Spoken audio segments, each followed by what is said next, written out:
Psychetruth. Life, wisdom. Hi, this is Courtney, and in this video, we're going to be going through movements to relax the wrists and mobilize the shoulders, so we're relieving pain that gets built up in the carpal tunnel, as well as in the neck and the shoulders.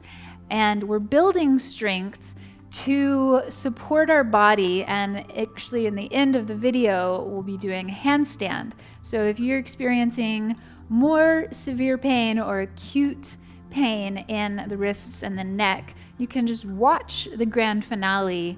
The beginning of the video is all about opening the body and deconstructing some of the patterns of pain that we accumulate.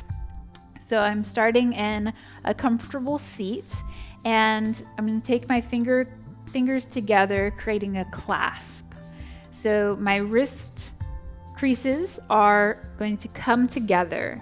And if your elbows don't come together, if they're separated, I want you to imagine that you're squeezing an orange. And then squeeze it until the orange dissolves and your elbows are all the way together. So we're gonna take our wrists in a circle in one direction. And this is a movement we are going to repeat, circling the wrists 108 times. Now you don't have to count your wrist circles. It's just an idea of the amount of time we're going to spend circling in this one direction. Now, anytime that you do feel acute pain in your wrist or in your neck, you can pause and take a few deep breaths and resume when you're ready. Where I feel this stretch is not in my wrists, nor is it in my neck, but it's on the outer shields of my arms. So the outside of the upper arms and the deltoids, they're like shields or caps around your humerus, the head of your humerus, or the top of your arm bone. And that energy that's building there is helping to actually release the tension that's in your neck. So now I'm going to turn the circles in the other direction. Wrists are still together, elbows are still together. And now in this other direction, the sensation or the heat that's building in the body builds a little bit more and starts to encompass and go into the deeper muscles of your arms and your shoulders. Breathing as you circle the wrists and building strength as you create flexibility and release tension. So you can leave me a comment and let me know if you are experiencing carpal tunnel syndrome in your wrists, if you spend a lot of time at a keyboard, or if you are an artist and you spend a lot of time at the piano or at the easel painting or drawing. A lot of times we're using our hands and creating a lot of focus, so we drop into a zone, whether we're doing administrative work or we're doing artistic work or we're a student. We're in a zone, and so our nervous system, our sympathetic nervous system gets narrowed, and our parasympathetic nervous system, which is the relaxation responses, doesn't get to express itself. So in yoga and in these relaxation and strength building exercises, we're allowing our parasympathetic nervous system to strengthen and to expand and to elbows together, to create pathways of healing. All right, I'm going to release. I'm going to call that 108 on both sides, even though I did not count. So please leave me a comment and let me know if you experience tingling in your fingers or if you tend to have cold hands. A lot of times when our nervous system isn't flowing to our hands, we get that tingling sensation and a cold sensation. So I used to have purple fingernails almost all the time and cold hands. And it was due to the fact that my circulation was inhibited and it wasn't flowing freely through my shoulders and into my hands. So as I've begun practicing yoga and building strength in my upper body and in my arms, I don't experience cold hands unless it's actually really cold outside. So it's just a testimony to the work that we're doing. And I'll talk a little bit more about the physiology and the anatomy as we go along. I'm just going to switch the cross of my legs here. For our next move, I'm going to take my left hand straight out. I'm going to pull the arm back. So there's an extension or the pulling of the shoulder blade away from the back. And then you're retracting that shoulder blade and drawing the arm bone back. So the arm bone here is pushing forward and the arm bone here is pulling back. Now with your opposite hand, scoop it underneath your arm. So I'm not close to my wrist, but I'm between my elbow and my shoulder. So that's an important part you're grabbing right here above your elbow, between your elbow and your shoulder. And I'm going to gently roll my musculature down away from my face. And then this bottom hand becomes a step for me to press my left arm, this arm right here, pressing down. And it's creating more stability of the humerus into the shoulder. So as you do that, now extend your fingers as far as you can. So I'm flaring out my fingers, reaching through my fingertips and extending my wrist as much as is comfortable, keeping the fingers nice and long.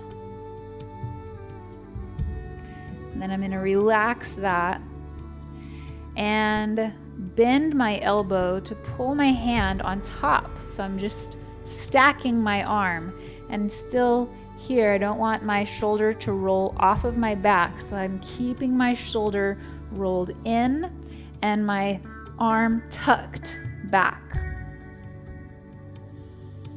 And this is starting to build strength not only around the shoulders, but also around your rib cage. The serratus anterior muscles, subscap, the intercostal muscles, all are getting a nice benefit from this movement. Are you feeling it?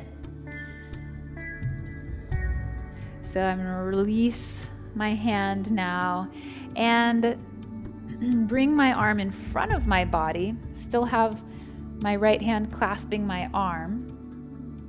And I'm going to pull my humerus closer to my chest. And now I can grip my fist and flex my fingers.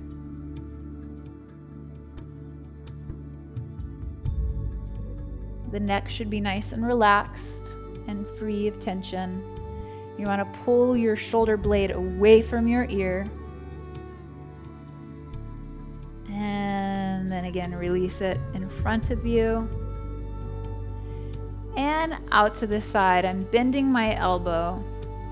And I'm going to turn my palm to face in front of me, face forward. And as I do this, the shoulder blade here is rolling onto the back of my chest. And I have a nice open pathway through the muscles of my chest and my arm. So this pathway here around the neck and the shoulder is where the nerves travel through.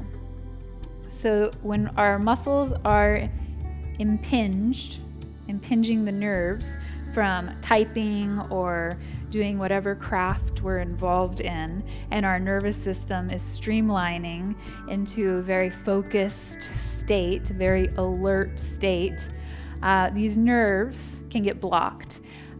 So these movements are going to release the muscles so that the nerves can flow through and your fingers have more life energy through them. So let's do that with your other arm. Taking your arm out, the opposite hand comes under. I'm just gonna pull my deltoid, the front of my deltoid away from my ear, and then take my hand underneath the humerus so the humerus presses down and the arm pulls into my back. So it's retracting the scapula. Extend the fingers. Oh, this hand's a little tighter. So I've mentioned before in other videos that I've had a very severe wrist injury through this right hand, slamming onto pavement off of a skateboard when I was a little younger, a little more wild. And that's a whole different story I would love to start talking about right now, because I just learned a lot when I slammed my hand onto that pavement. And there was a long period of time where I was not able to do anything with my hands. And I'm a yoga instructor and I was a massage therapist at the time. And I practiced handstands and arm balances, and it was a very confrontational experience. I had a 3rd-degree sprain. It took a really long time to heal. So I'm just telling you that because sometimes these injuries or sensations of pain can creep up on us without us knowing, and sometimes they can really impact us instantly. And the pathway of healing and regaining your strength as well as your flexibility is possible, but it takes patience and trust. So you can just trust that you will, if you so desire, to be able to stand on your hands. If it's a matter of having wrist pain and injury, don't worry about it. We're just gonna build ourselves back up step by step. So pressing the arm down, shoulder away from the ear, and then extend and reach out through your fingertips. And then back and extend. So here I'm going to release my elbow and extend, reach my arm straight out to the side. Open the palm forward and allow the back of the shoulder blade to roll in towards the spine as the fascia and the muscles through the front of the shoulder expand and find some freedom. And this elevation of the hand is actually beneficial because it's harder for the circulation to pump up to the hand. So we're actually inviting some more strength to flow through the upper arms. in order to reach the fingertips up there. And then relax your hand onto your back. Now, I'm just gonna keep that same arm and I'm gonna extend my hand right out to the side. And let's go ahead and put the fingertips on the ground. And gentle bend in the elbow and tap your fingers just a little bit, so then you plug back in. And that tapping wakes up connection through the arm back into your shoulder. I'm pulling the bottom tips of my shoulder blades together. I'm gonna walk this hand behind me and take it across my side. So now I've returned to my fingers clasped position as we began. But now I have them clasped behind me and off to the side a little bit. The intelligence of the arms, we want to pull into the intelligence of the arms. So my left elbow is going to pull straight back as my right elbow creeps behind me. A little traction through the fingertips here, all the way out. And on the second side, I'll show you how to use a strap, or today I have a scarf, so we can get a little support if your shoulders aren't quite this flexible. All right, I'm gonna release that hand, and I've got a scarf that's just tied up here, or wrapped like a strap. And I'm gonna tap these fingers and then press the fingertips into the ground to pull the shoulder blade onto my back. And walking the hand across the back of your mat. If your hand doesn't come all the way across, you can just wrap a strap or a scarf around your wrist so that as you pull it, and I'll turn.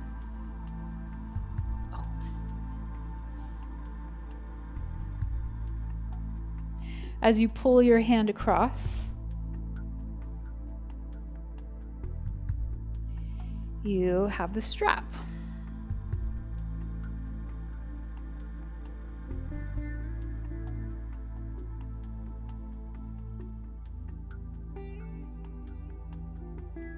And so this is my second side,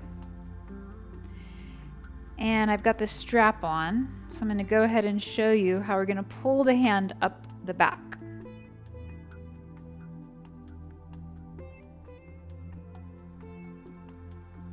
I'm going to tie this scarf.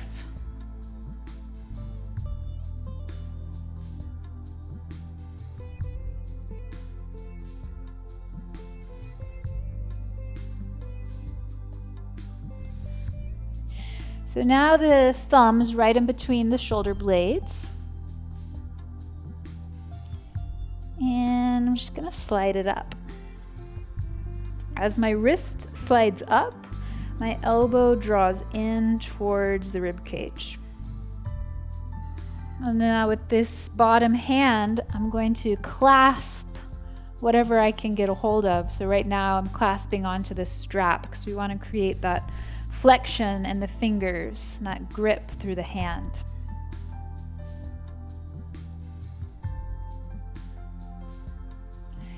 And now I'm going to keep my top hand up here, and I'm going to take this hand without the strap and take my hand to my elbow, or just to the place between my elbow and my shoulder blade. So I'm going to walk it onto my upper arm as much as I can. So I grab the humerus again and pull the humerus in towards the back of my head. Fan the fingers. And here I'm letting my chin hang, or my head hang forward, so that the back of my neck is nice and long. And then to release, you want to keep your arms close to your body and come down. So for that full stretch on our second side, I'm going to take my right hand out to the side, and I'm going to walk these fingers under my body. And then I'm going to walk my hand up my back, and you'll use your strap or your scarf again if you need to.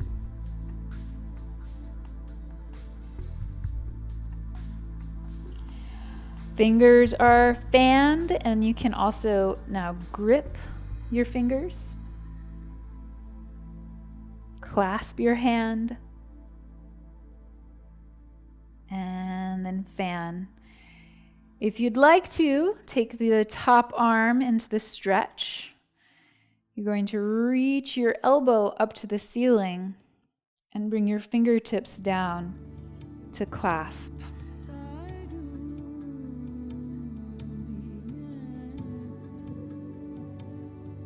So this is the full pose, actually, Gomukhasana, where the knees are stacked.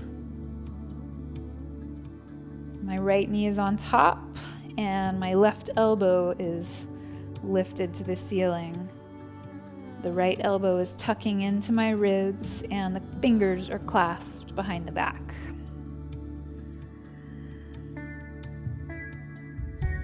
I'm just gonna tilt my body to release some tension along the spinal column, the musculature.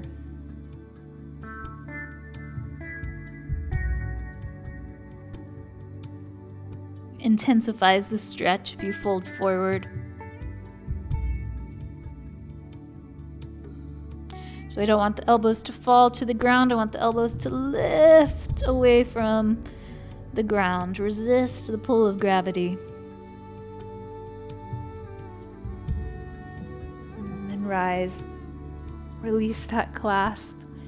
And again, arms, hands close to your body. Couple of deep breaths.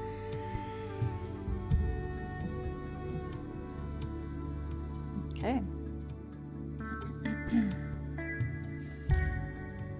Now, we're going to take both hands out to the side, thumbs pointing down, and one hand is going to pull back, so the thumb spins from the ground to the back wall, and then the other thumb from the ground to the back wall. So you're scooping your arms behind you, and the humerus, the head of the arm bones, are shifting forward.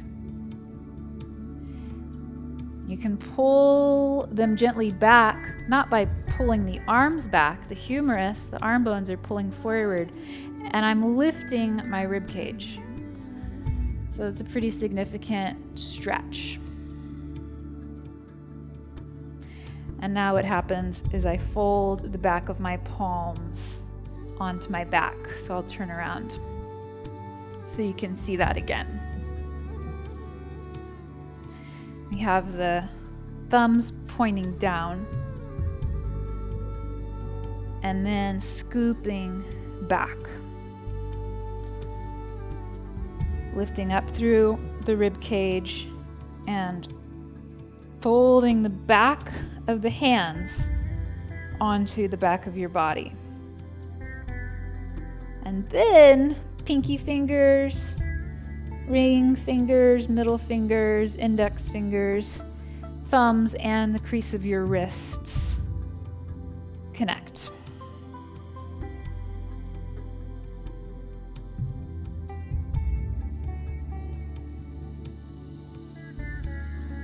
So you have the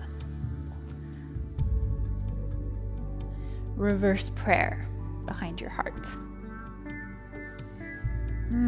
Taking the hands down, letting them rest in front of your body. I'm going to come onto my knees, So now coming onto your hands, fingers are nice and awake, the palms are open, and the wrists are extended so your hands are directly under your body. Now, if you find that your arms are at an angle in front of you, that is fine. What I'm going to do is invite you to claw the ground with your fingertips.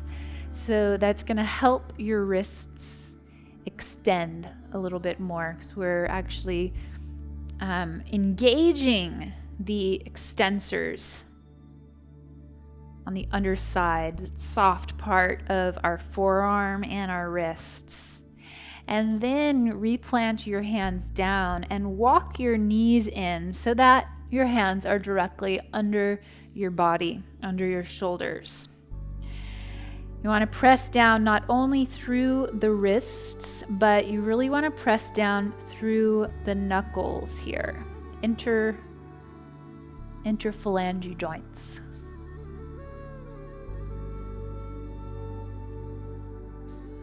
And we're not doing much except we're retracting the shoulder blades onto the back. And notice my arms are straight. And then I'm pulling the shoulder blades off. Squeezing the shoulder blades together and pulling them off. If you find that you have your elbows pointing forward, bend your elbows out to the sides just a little bit so that your arms are nice and elongated. And you're just massaging the scapula across the back of your rib cage. There's a lot of mobility here. You just want to wake up the movement of the shoulder blades in the back of the body. Arms are fixed. Hands are fixed. All right.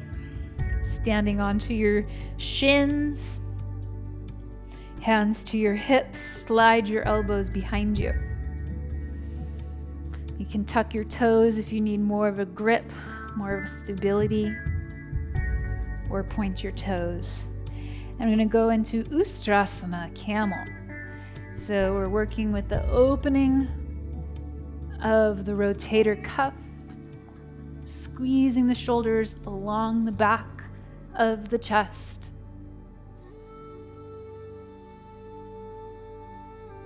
And maybe you reach your heels and you plug into those fingertips.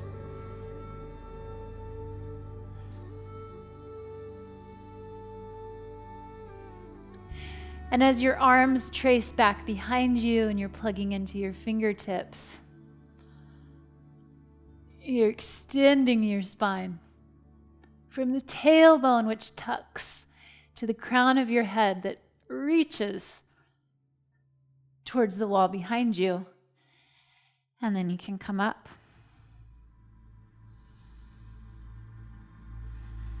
And downward dog.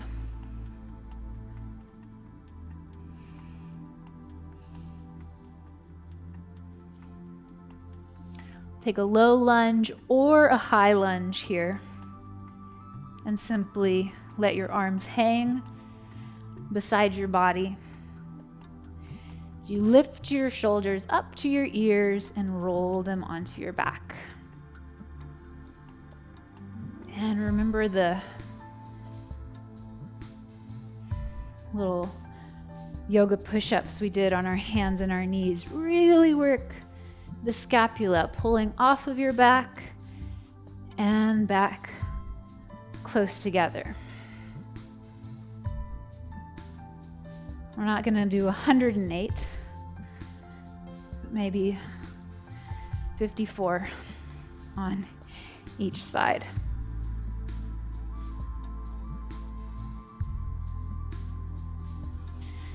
Switch. Other direction. Shoulder blades squeeze, shoulders lift, they pull apart, and repeat.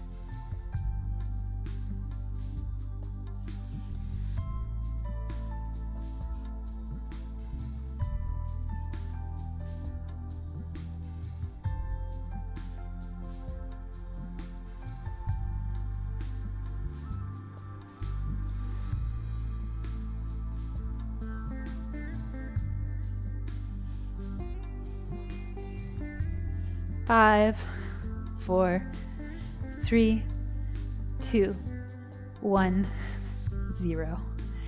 Coming back into downward dog. Or resting in child's pose or in a seated position with your hands on your knees. So now I'm going to move to the wall to show you how you can walk up the wall and stand on your hands. If this is a part of the video that you're just going to watch and not participate in, I invite you to just feel the sensations through your shoulders and through your wrists. Feel the temperature in your fingertips and the color of your fingernails, and notice any changes in the circulation and in the flow of communication through your nervous system. And leave me a comment as you watch, and I'd love to know how the movements help you. To position yourself against the wall, you're going to return to the hands and knees pose, where your hands are directly under your body, under your shoulders. And then I'm going to lift my knees, place one foot to the ground, and with this knee tucked into my chest, I'm then going to extend my foot to the wall, and I'm going to really push my foot into the wall to bring up the other foot. You can tuck your chin to look at your legs, and then maybe send this leg to the sky. Got a flexed foot here to really engage the back of the leg, the sitting bones. And then a pointed foot.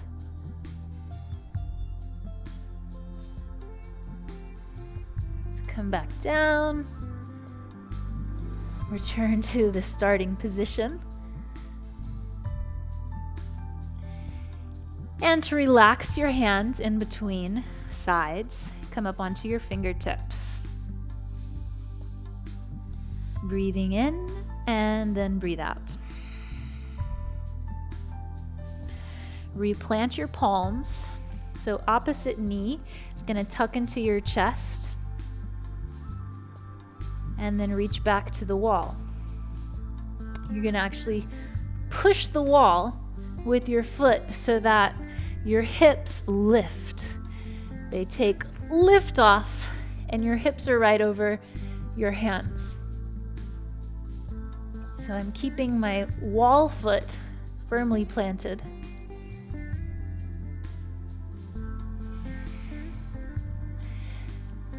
And I'm gazing at the ground. Elbows are working, not hyperextending.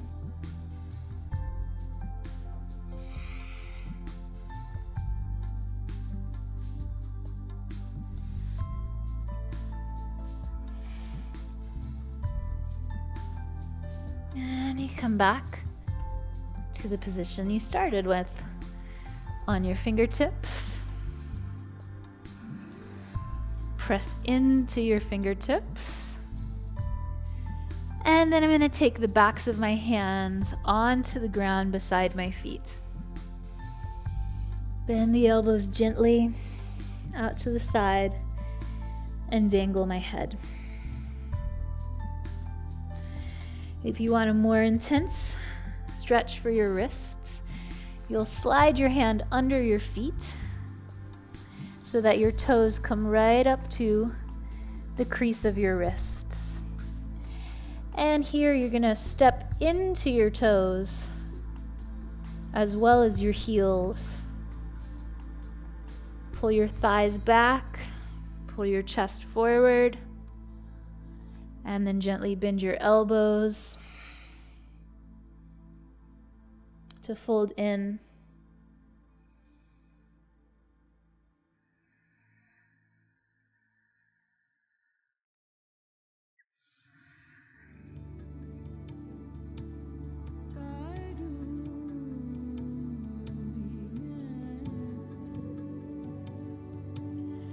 So I can feel the back of my neck and the back of my shoulders all really, I'm going to show you, really releasing and extending so that my spine is nice and long.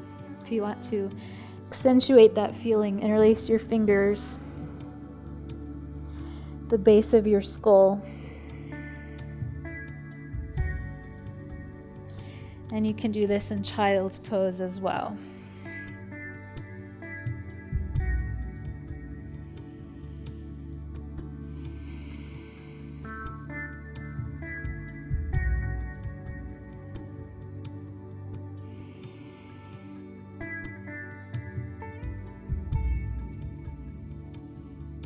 So I just had a nice release of the shoulders and the arms from pulling up towards my ears. They just dropped back. So that's the parasympathetic nervous system starting to work, bringing us into states of relaxation and intelligent responses to these moments where we can really let ourselves flow and let ourselves relax. So you can lay down all the way onto your back if you are ready, which I am.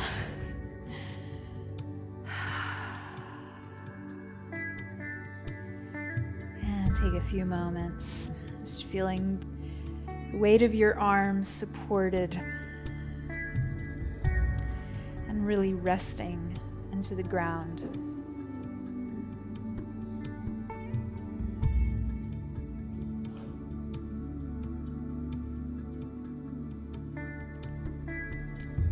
The back of my head is on the ground, and there's just enough space underneath my neck for the cervical vertebrae to be relaxed.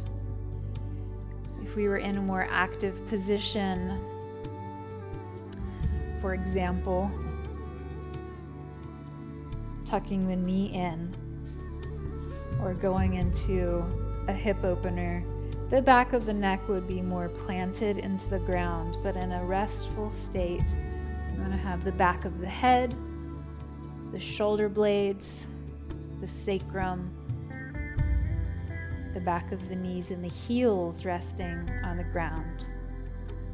The space behind our neck is there. The space behind our lower back is there.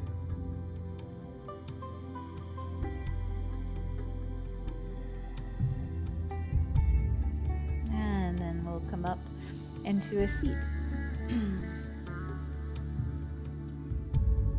Thank you for practicing. Let me know how your fingers are feeling. If you have the tingling sensation or the cold sensation, how do your fingers and hands feel after the practice? And please check out my website, yogacurrent.com. I'm updating it with lots of new information, and fun things are happening there. And of course, subscribe to Psychetruth. Be sure to favorite this video so that you can come to it time and time again when you are looking to build into your handstands and release some of that tension in your wrists. Palms together. Namaste.